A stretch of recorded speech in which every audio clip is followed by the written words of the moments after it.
الحمد للہ وکفا الصلاۃ والسلام علی سید الرسول و خاتم الانبیاء وعلی آلہ و اصحابہ الاتقیاء والاصفیاء اما بعد۔ 13ویں سپارے کے پہلے حصے میں بھی قصہ یوسف بیان کیا گیا، جس کا خلاصہ 12ویں سپارے میں ہم نے بیان کر دیا۔ قصہ یوسف سے ہمیں کیا سبق ملتا ہے، ہمارے لیے کیا نصیحتیں ہیں، کیا اسباق ہیں۔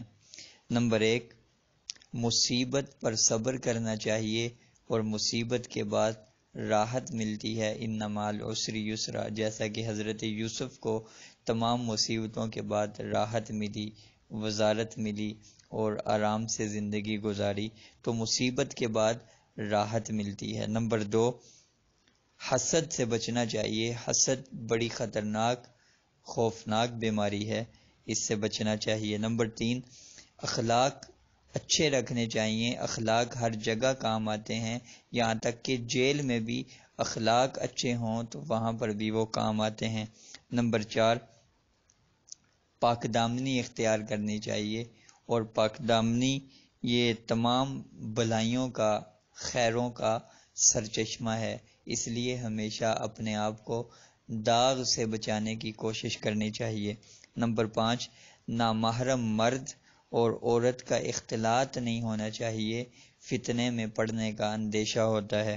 نمبر 6، ایمان کی دولت ہو تو اللہ تعالیٰ مصیبت کو بھی آسان کر دیتا ہے اور مصیبت بھی ہلکی ہو جاتی ہے۔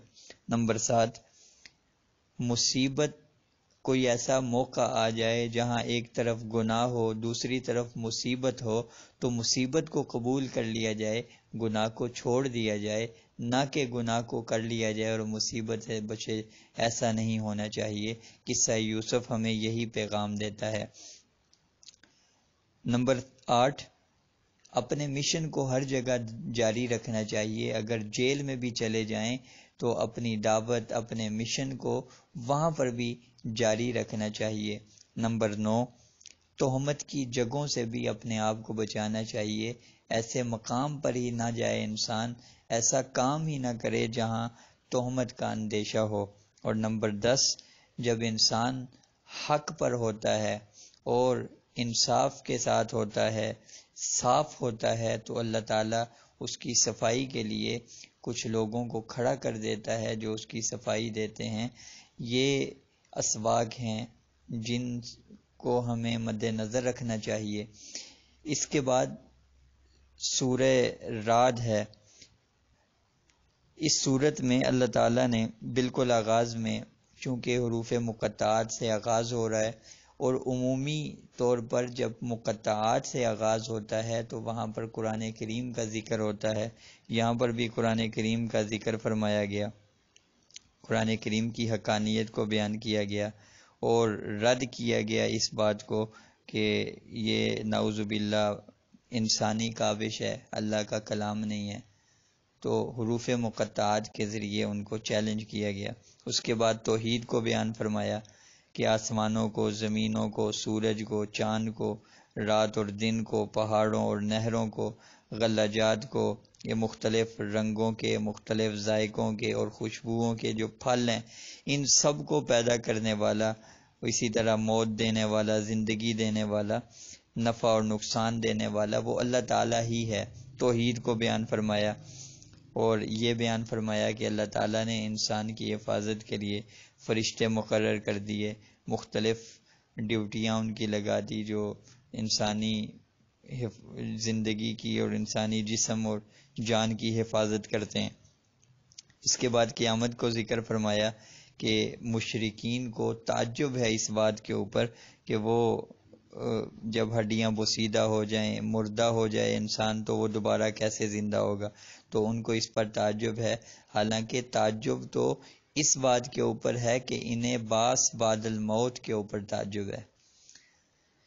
اس کے بعد اللہ تعالیٰ نے رسالت کو ذکر فرمایا کہ ہر قوم کے لیے رہنما ہونا چاہیے، پیغمبر ہونا چاہیے، لہٰذا ہم نے رسالت کا سلسلہ اسی لیے شروع فرمایا، اور یہ بھی بیان فرمایا کہ جو نبی ہوتا ہے وہ ہر قوم کی زبان کا ہوتا ہے، ہم زبان ہوتا ہے، اس کے بعد اللہ تعالیٰ نے متقین کی صفات کو بیان فرمایا، 8 صفات کہ وہ وفادار ہوتے ہیں اللہ تعالیٰ کے، رسول کے، مومنین کے۔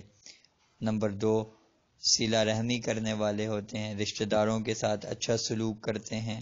نمبر 3، ان کے دل میں اللہ تعالیٰ کا خوف ہوتا ہے۔ نمبر 4، وہ روز جزا سے ڈرتے ہیں، آخرت کے دن کا خوف رکھتے ہیں۔ نمبر 5، مصیبت آ جائے، آزمائش آ جائے تو اس پر صبر کرتے ہیں۔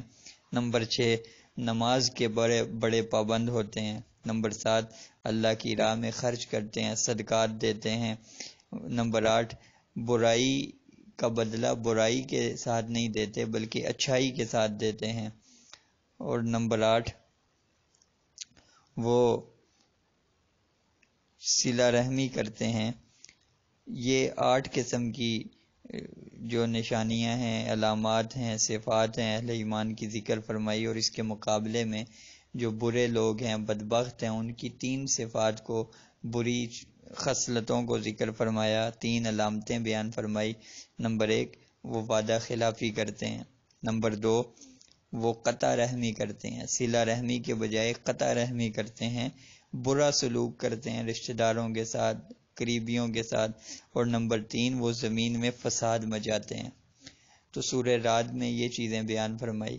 اس کے بعد سورہ ابراہیم ہے، تو سورہ ابراہیم میں اللہ تعالیٰ نے سب سے پہلے توحید کو بیان فرمایا کہ آسمانوں کو، زمینوں کو اللہ تعالیٰ نے بنایا، آسمان سے پانی اتارا، پھر انسانوں کے لیے زمین سے پھل نکالے، اور پانی کی سواریوں اور نہروں کو انسانوں کے تابع کر دیا، اور اسی طرح سورج کو، چاند کو، رات کو، دن کو انسانوں کے کام میں لگا دیا۔ ہر چیز کو گویا جو انسان نے مانگا اللہ تعالیٰ نے عطا کر دیا، اور اتنی نعمتیں عطا کی کہ اگر انسان اس کو گننا چاہے تو وہ گن نہیں سکتا۔ اس کے بعد رسالت کو بیان فرمایا، اور نبی کریم صلی اللہ علیہ وسلم کو تسلی دی کہ آپ پریشان نہ ہوں، غمگین نہ ہوں اپنی قوم کی مخالفت کی وجہ سے، انکار کی وجہ سے۔ سابقہ انبیاء کے ساتھ بھی ایسا ہوتا رہا، ان کی قوموں نے ان سے اعراض کیا، انکار کیا، ان کی عداوت اور مخالفت کی۔ آپ کے ساتھ بھی اگر ایسا ہو رہا ہے تو آپ اس پر پریشان نہ ہوں۔ اور پھر نبی کریم صلی اللہ علیہ وسلم سے پہلے جو قومیں گزری ہیں، پچھلی قومیں، ان کے جو کچھ شبہات تھے اللہ تعالیٰ کے وجود سے متعلق، اور اس بات سے متعلق یہ ان کا ایک اعتراض تھا کہ رسول بشر نہیں ہو سکتا، فرشتہ ہونا چاہیے فلاں، تو ان کا بھی رد فرمایا اور ان شبہات کو دور فرمایا۔ اور پھر قیامت کو بیان فرمایا، قیامت کے حوالے سے جنت اور جہنم، مومنین کے لیے جنت کا وعدہ ہے، جنت کی نعمتیں ان کو ملیں گی، وہ جنت میں رہیں گے، جہنم کی ہولناکیوں کا ذکر فرمایا، اور روز قیامت میں حساب کتاب ہو چکنے کے بعد جو شیطان اپنے ماننے والوں کو جو بات کہے گا، خطاب کرے گا، اس کا ذکر فرمایا۔